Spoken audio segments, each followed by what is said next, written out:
suñu naataangoo yi xam fan la ñu jëm ak ñan ak ñan ñoo nar a tase. d'accord Marceline avant ñuy dugg ci tableau bi dañuy joxe résultats yi nga xamante ni nii jot naa am démb. donc bu ñu xoolee ci troisième et dernière journée bi démb moo nekkoon journée boo xamante ni nii on n'a pas vu assez de buts. Afrique du Sud ak Tunisie dañ doon laale 0-0 la mujjee Namibie tamit ak Mali même score 0 but partout. Tanzanie RD Congo ñoom tamit même score moo fa am 0 but partout. Maroc moo am ndam ci kanamu Zambie sur le score de 1-0 Marceline. donc on enchaîne ak li nga xamante ni nii moom mooy tableau des huitièmes de finale. donc à l'issue de cette troisième journée de la 34e édition de la Coupe d'Afrique des Nations, Angola ak Namibie ñoom ñoo war a laale ce samedi à 17h. Nigeria fera face au Cameroun, Guinée équatoriale Guinée-Conakry, Égypte dina ci laale ak République démocratique bu Congo. yooyu les matchs dimanche lay nekk. Lundi 29 janvier Cap-Vert dina laale ak Mauritanie à partir de 17h. Sénégal, le tenant du titre, va rencontrer le pays hôte, la Côte d'Ivoire, à partir de 20h. Mali ak Burkina Faso mardi lay nekk. Maroc dina ci laale ak Afrique du Sud mardi à 19h. Marseille. Alors voilà, donc ci loolu logique boobu nga xamante ne jox nga match yu jot a am moo indi ñi qualifié fi nga xamante ni moo di huitième de finale bu nar a nekk ay combat ay match de choc rek. coach on en parlait tout à l'heure bi ñu commencé. man nag indi naa sama marqueur yàlla bu ma ko utiliser pour Sénégal naa koy utiliser pour ñeneen ñi rek man may encadrer suñu boss muy jëm ca kanam. donc gis nañu dëkk bu mel ni Zambie nga xamante ne il était obligé de quitter la compétition. donc on en parlait tout à l'heure ñi ci suuf rek tey la ñu éliminé Zambie ngi nii donc Zambie ciao. Algérie bàyyi ma gën ko éliminé waat encore man dama doyoo ci di ko éliminé. donc il y a également Tanzanie bi nga xamante ne moom tamit day ñibbi wax nañ ko sànq donc Tanzanie takkal ses bagages. donc il y a également Tunisie, ça a fait beaucoup de bruit sur les réseaux sociaux. Tunisie tamit ñu ngi lay tàggu ba beneen yoon rek fu mu ne nekk nii moom bàyyi ñu ñun ñi nga xamante ne ñoo ci des ñu compétir. alors voici ñi nga xamante ne mooy pays yi des. Et vraiment, on a espoir à ce que suñu dëkk bi mu jël Coupe d'Afrique bi. Hier, on a parlé de la Namibie. On a mis un point là-dessus pour dire que xëy na dinañ leen éliminer ou pas. Donc, il y avait Demba Varor, sama jaamu séeréer boobu que je salue de passage. On avait également notre invité d'hier, le président Mamadou Gueye. Donc, on en parlait hier. On avait une petite peur pour Namibie dem, malheureusement. Heureusement pour la Namibie, ñoom dañu toog. Donc voici le tableau des huitièmes qui s'affiche derrière sur l'écran. mu gis ay match de choc, surtout match Sénégal bi. donc par rapport à ça, on a eu un reportage bi nga xamante ne Mohamed Gandour moom la ñu interviewé mu wax ñu un peu ci résumé des premières li nga xamante ne moo di huitième. ñu dellu si waat ci plateau bi pour mën a jeexal tableau des huitièmes bi.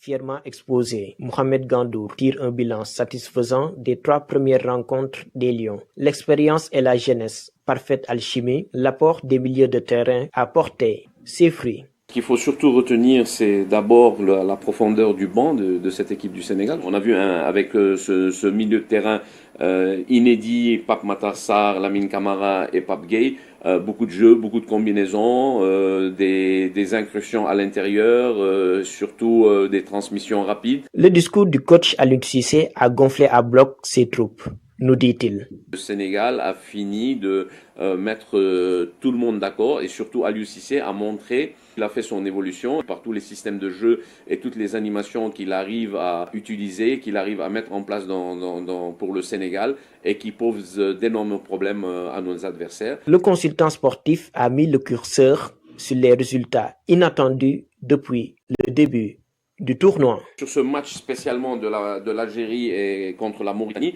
je pense que les Mauritaniens ont fait un match d'homme. L'aspect mental est très important dans une compétition comme ça, en dehors des qualités techniques. Aujourd'hui, le football a changé. Quand on regarde maintenant ces nouvelles nations de football, par exemple la Mauritanie qui fait du très bon travail. Le Sénégal termine en beauté 2-0 face à la Guinée avec 9 points et 8 buts au compteur, les hommes d'Aliou Cissé réalisent un parcours sans faute avec 3 victoires. Le record de la CAN 2017, 6 buts, est ainsi battu.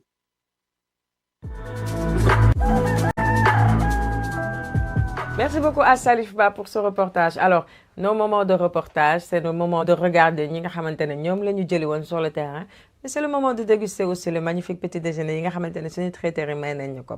Tay mom Farid Delis mo ayé mo ñu jox ndekki bu neex bi ci 78 132 46 19 78 132 46 19. Merci à toi Farid Delis. Alors, on a eu un reportage fait par Salif Ba, Mounir, mu waxtaan ak ki nga xamantene modi Mohamed Gando.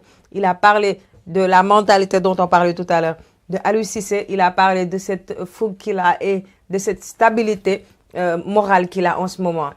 On peut dire que c'est un coach très stable et il a fourni ça à ñi nga xamantene ñoo di joueur équipe nationale.